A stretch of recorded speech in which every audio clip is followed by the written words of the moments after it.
D'aussi loin que je me souvienne, j'ai été sensible au son des choses et au son qui m'entoure.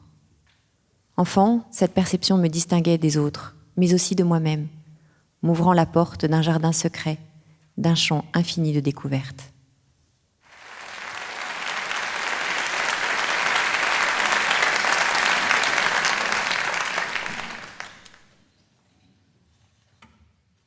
À présent, Mozart.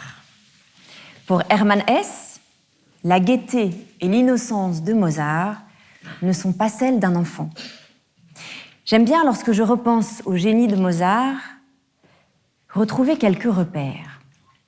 Mozart a vécu 35 ans, en nous laissant près de 600 œuvres. Il ne s'arrête jamais de travailler. À 21 ans, il a écrit 15 messes, 10 opéras, 38 symphonies, 15 concertos et bien d'autres œuvres. Mozart parlait 5 langues. À 6 ans, il a joué pour l'impératrice. À 13 ans, il devient musicien de cour. Et ensuite, il a besoin de liberté, d'autonomie. Et il devient le premier musicien indépendant.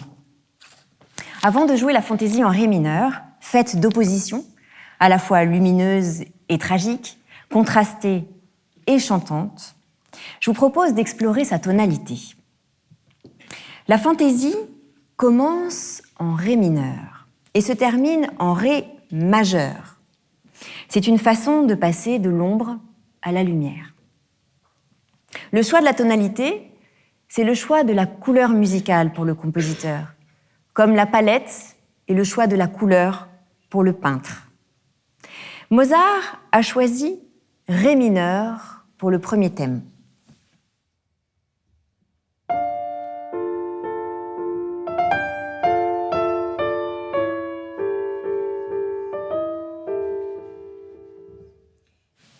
Mais pour mieux s'en rendre compte, nous allons inverser les choses.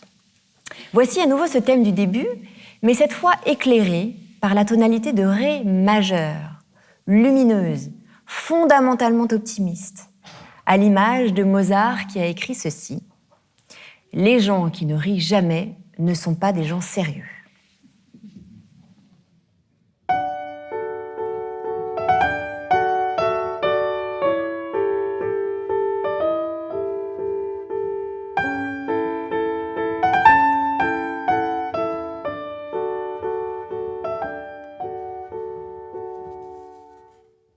Voilà.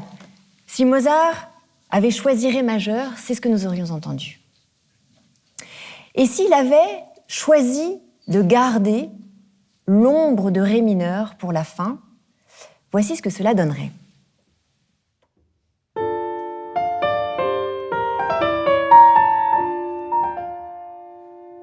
Or, voici comment Mozart termine, lui qui ne laisse jamais loin derrière lui la gaieté.